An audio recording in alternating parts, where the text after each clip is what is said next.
Restitution des résolutions du 3e forum de la diaspora ivoirienne au cours d'une rencontre à Abidjan. Des précisions dans ce journal. Inauguration de l'école primaire du village d'Adiapoto 1 par le ministre Amédée Kofi Kwaku. L'acte social s'inscrit dans le cadre du recasement des populations impactées par le projet de transport urbain d'Abidjan. Et puis nous parlerons du Doctorate of Business Administration, désormais disponible au Campesi. Voici pour le sommaire. Mesdames et messieurs, merci de nous rejoindre pour le journal sur Business 24 Africa. Il s'est tenu ce jeudi un atelier de restitution des résolutions du 3e forum de la diaspora ivoirienne. Plusieurs autorités et responsables d'institutions ont répondu présents à cette rencontre. L'événement s'est tenu au Sofitel Hôtel Ivoire d'Abidjan en présence de nos reporters Nadia Eounoud et Lyon Gilbert. L'atelier de restitution des résolutions du 3e forum de la diaspora ivoirienne traduit au moins une chose. La ferme volonté du ministère de l'intégration africaine et des Ivoiriens de l'extérieur d'impliquer la diaspora dans le développement socio-économique de leur pays. Dans ces résolutions, l'on peut découvrir les attentes des Ivoiriens de l'extérieur et des mécanismes à mettre en œuvre pour leur réintégration dans leur pays d'origine. Les points importants pour moi, c'est la politique de gestion des Ivoiriens de l'extérieur, qui est un document sur 4 axes fondamentaux, qui va voir dans quelle mesure est-ce que la diaspora peut être pleinement impliquée dans le développement de la Côte d'Ivoire. Et évidemment aussi, comment mieux apporter une assistance sociale à cette diaspora dont les contraintes, dont les difficultés sont de plus en plus nombreuses face à un monde en pleine mutation. La diaspora ivoirienne est estimée aujourd'hui à environ 1 240 000 personnes. Elle contribue en termes de transfert des fonds à 0,7% du PIB ivoirien. L'objectif de l'État, c'est d'aider la diaspora à augmenter sa contribution dans le développement socio-économique de la Côte d'Ivoire. L'une des recommandations de ce 3e forum de la diaspora ivoirienne est l'effort du gouvernement d'offrir un logement décent à sa communauté venue s'installer de nouveau sur sa terre natale.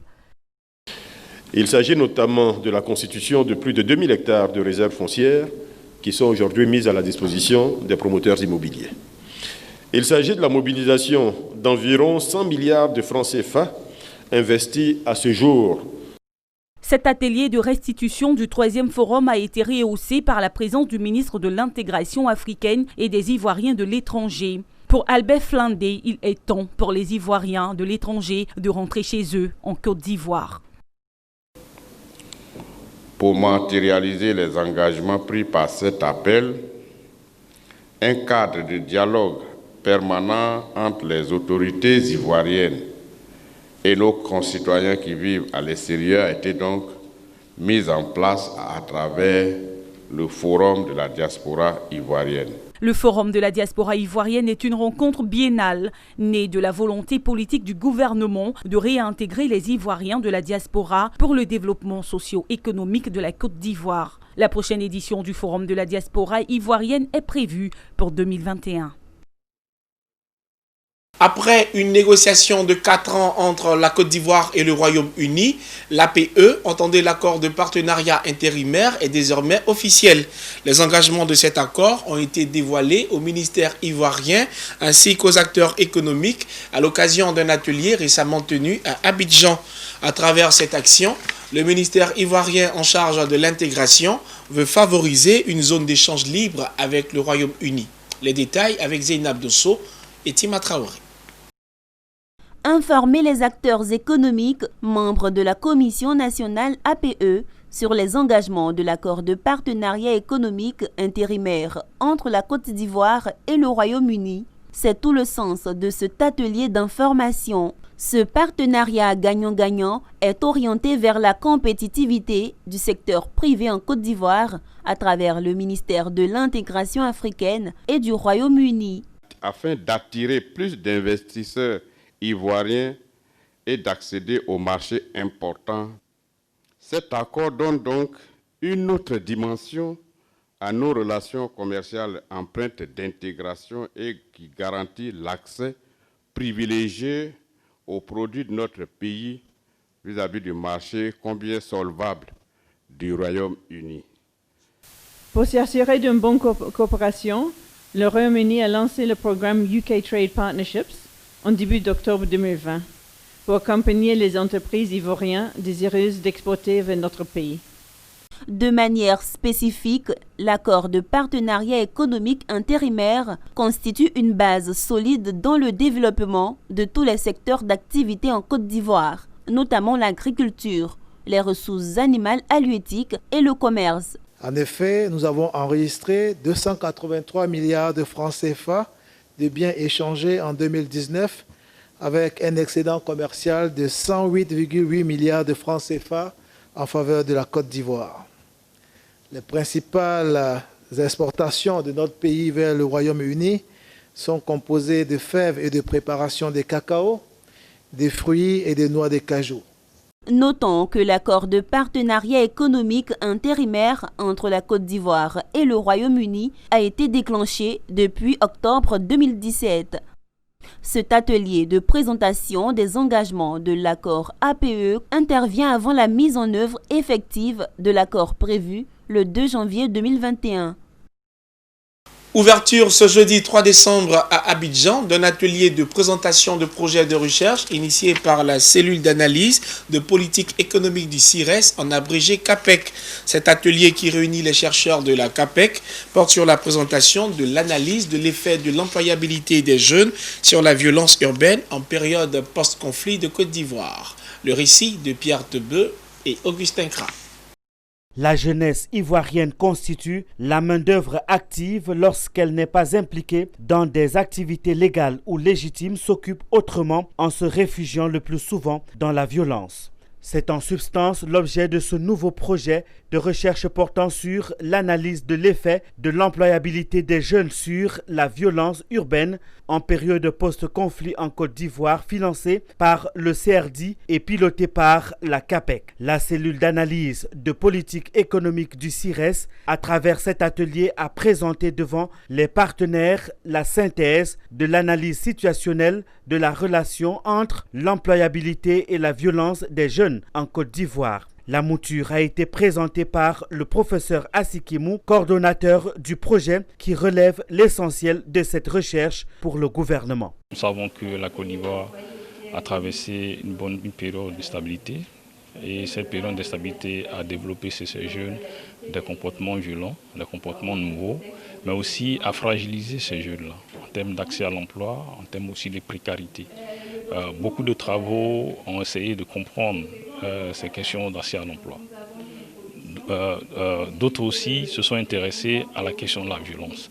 Mais la connexion entre la violence et les opportunités économiques n'a pas été suffisamment dressée. Il s'agit pour les chercheurs d'établir l'existence d'un lien entre les opportunités économiques et l'engagement des jeunes dans la violence, de déterminer son niveau de signification et d'aider à l'amélioration des politiques publiques basées sur les résultats probants. Une attente formulée par le secrétaire d'État chargé du service civique Siaka Ouattara à l'ouverture de l'atelier. Il fallait que j'accompagne la CAPEC qui est en train de faire des recherches pour nous ressortir quels sont les problèmes de ces jeunes pour qu'on puisse vraiment finir avec cette situation en Afrique, sinon en Côte d'Ivoire. Le secrétariat d'État chargé du service civique est venu en appui de cette recherche pour que vraiment cette solution soit traitée une fois de bon.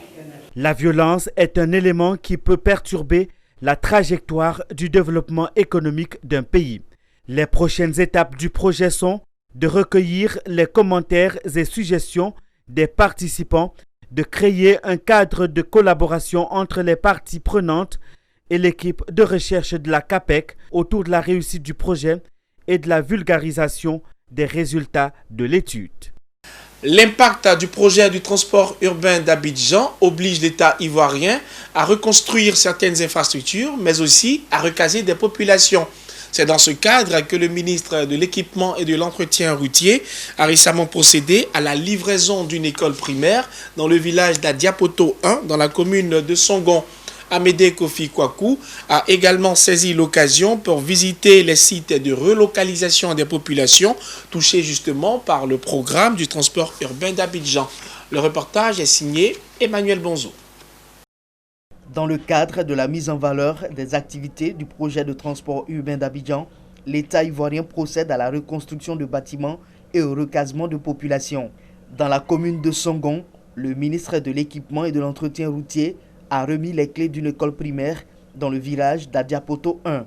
Il s'agit d'un groupe scolaire nouvellement bâti pour le village en raison de l'impact de l'élargissement de l'axe Abidjan-Dabou sur les anciens bâtiments de l'école. Pour le personnel éducatif de la zone, il y a lieu d'exprimer sa reconnaissance. C'est le lieu, mesdames et messieurs, d'exprimer la reconnaissance et la gratitude de l'éducation nationale en général et de la direction régionale Abidjan 3. Notre bonheur sera total si nos petits frères de l'école maternelle ont l'Afrique à proximité de leur classe et les jeux extérieurs. D'un coût de 250 millions de francs CFA, le groupe scolaire Orange d'Adiapoto 1 compte 12 salles de classe assorties de bureaux pour les directeurs. Sa réalisation représente la volonté de l'État de respecter ses engagements sur ce volet du PTUA. D'autres reconstructions de bâtiments du secteur éducatif impactés par le projet sont également en cours de réalisation dans le district d'Abidjan. Dans le cadre des différents projets d'infrastructures routières du PTUA, d'autres salles de classe sont en cours de construction. Dans l'école primaire de Nyangon à Djamé, dans la commune de Yopougon, et la capacité d'accueil de l'école primaire d'Ayoaï à Songon sera renforcée pour accueillir les enfants des déplacés donc du 4e pont. Après l'inauguration de cette école primaire, Amédée Kofi Kwaku s'est rendu sur les sites de recasement de population frappés par la construction du 4e pont d'Abidjan. Sur ce site de 12 hectares de Songon à Djewi, les engins sont à pied d'œuvre pour la construction de logements décents pour 467 propriétaires résidents ayant opté pour l'indemnisation en nature. Les travaux d'aménagement du site de relogement sont chiffrés à 6 milliards de francs CFA. Plus loin, le ministre s'est également imprégné des travaux d'aménagement d'une aire de stationnement pour la relocalisation des camions poids lourds, un terrain à proximité de l'autoroute du Nord pouvant accueillir 200 camions pour un montant de plus de 2 milliards de francs CFA. Nous sommes, en tant qu'acteurs du secteur du transport, impactés donc par la construction du 4e pont. Très heureux de nous retrouver ici ce soir, de nous retrouver, de constater que les travaux qui ont été entrepris donc, dans le cadre du relogement des transporteurs avancent et avancent très bien. Selon les ingénieurs, plus de 75% des travaux sont réalisés. Tous ces chantiers d'aménagement initiés par l'État ivoirien visent à développer l'aspect social du PTUA, une action pour soulager les populations durement frappées par les travaux de renforcement des infrastructures routières du district d'Abidjan. Le ministre Alain Richard Donvayi a officiellement lancé le coup d'envoi de souscription pour obtention d'un logement dans la cité dédiée aux agents des eaux et forêts. Le projet immobilier prévu dans la banlieue abidjanaise est le fruit d'un partenariat entre le ministère des eaux et forêts et la société immobilière JAR Industrie Côte d'Ivoire. L'objectif étant d'assurer un toit à l'ensemble de l'administration forestière. Le reportage est signé Walter Kofi et Tima Traoré. Une cité de 1200 logements au bénéfice de l'administration forestière verra le jour dans la commune de Songon, située à une vingtaine de kilomètres à l'ouest d'Abidjan. Le ministre des Eaux et Forêts, Alain Richard Donvayi, a donné le top départ des souscriptions à ce projet en présence des membres de la société immobilière JAR Industrie Côte d'Ivoire. Ce projet est le fruit d'une collaboration entre le ministère et la société immobilière. Les souscripteurs auront droit à des appartements, des villas basses et des duplex de 3 à 4 pièces dont les prix sont compris entre 25 et 55 millions de francs CFA. Les logements seront payés après réception des clés de la maison par l'agent sur une période maximum de 20 ans. Le plaisir aujourd'hui donc de participer aux premières souscriptions pour ce projet immobilier au bénéfice des agents des eaux et forêts.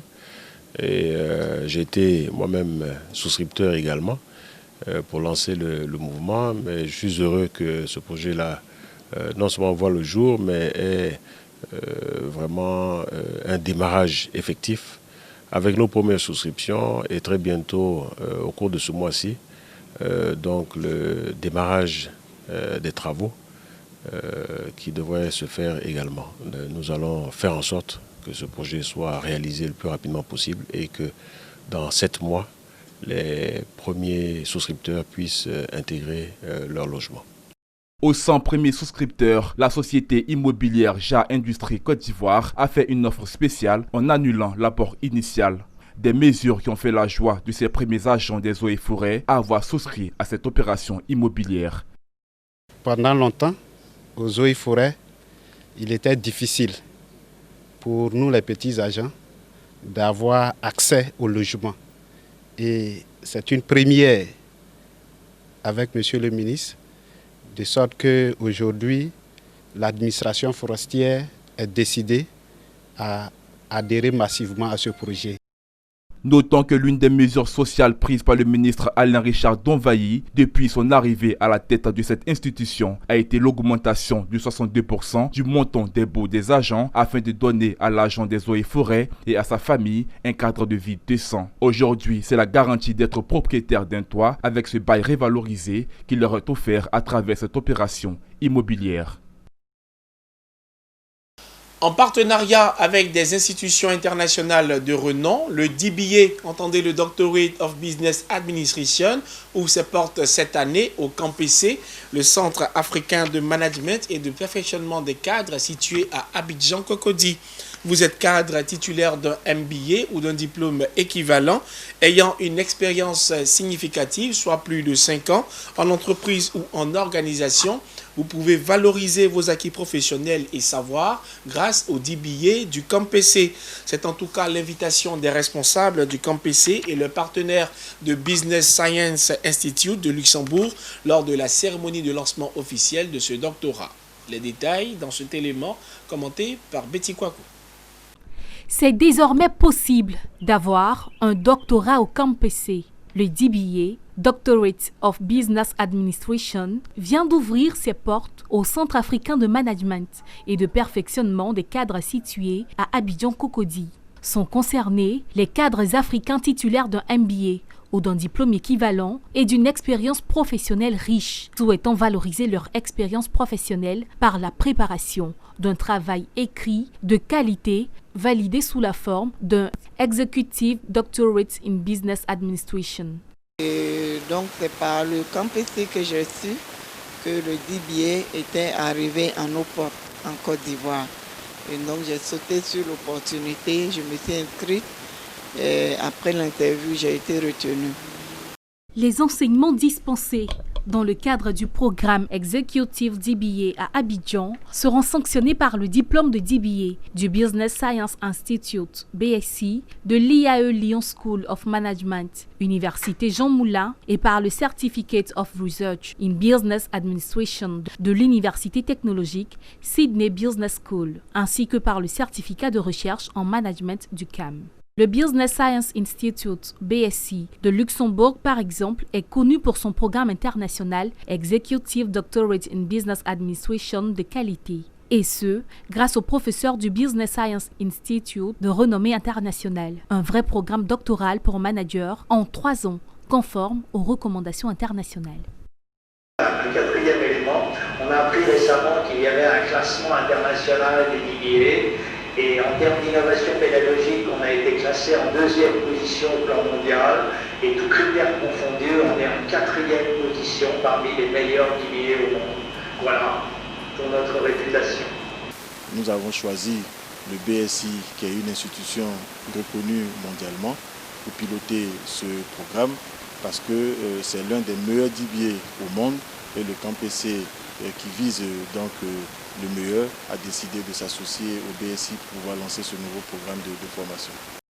Le CAMPC est une institution inter-État autonome. Le Centre africain de management et de perfectionnement des cadres, c'est 6 pays membres, dont le Bénin, le Burkina Faso, le Togo, la Côte d'Ivoire, le Gabon et le Niger.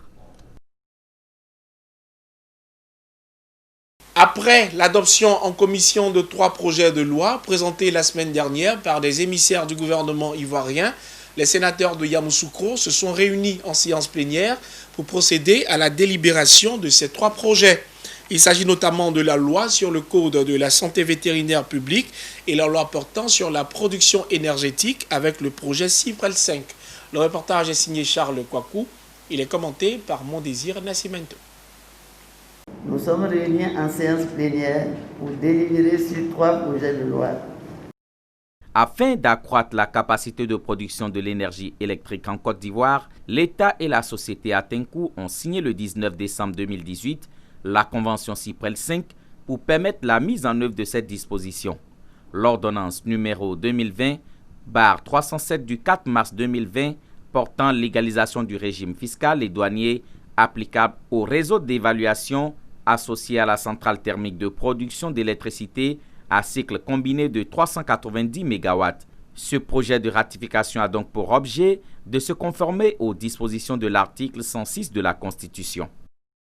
Je pense que si on écoute et on lit le projet de loi, c'est très clair. C'est que l'État a fait appel à des privés qui ont réalisé les centrales thermiques pour augmenter notre capacité de production énergétique. Par la suite de cela, quand les entrepreneurs du privé ont fini leur mission, ils doivent faire la passation de l'équipement à l'État, qui, pour le moment, fait exploiter par Côte d'Ivoire Énergie et à la limite, à la suite de cela, peut retourner à un autre opérateur du secteur privé. Donc le projet de loi, c'était très clair, autoriser que cet exercice soit réalisé. A été également voté à l'unanimité le projet sur la mise en œuvre de la mesure de l'ordonnance numéro 2020/440 du 6 mai 2020 portant disposition du Code des marchés publics relative aux pénalités de retard en matière de marché et commandes publiques afin de permettre aux entreprises de réaliser les projets au cours de la période Covid-19 sans avoir à subir des pénalités de retard consécutives au respect des mesures sanitaires. Et pour le troisième projet de loi, c'est un test majeur qui vise à faire une révision des dispositions existantes à la lueur des évolutions régionales et internationales et qui prend en compte plusieurs dispositions nouvelles telles que des mesures de biosécurité et du bien-être animal. C'est une très bonne chose parce que le code vétérinaire, il y avait beaucoup de flou en ce qui concerne l'exercice de la profession de vétérinaire en Côte d'Ivoire. Et toutes les dispositions qui ont été prises sont des dispositions visant non seulement à raffermir l'existant, mais à faire en sorte qu'il y ait de sécurité, beaucoup de sécurité. Rendez-vous est pris pour le 9 décembre 2020 pour l'adoption d'autres projets de loi en plénière. Ce journal est terminé. Merci de nous avoir suivis. Les programmes se poursuivent sur Business 24 Africa.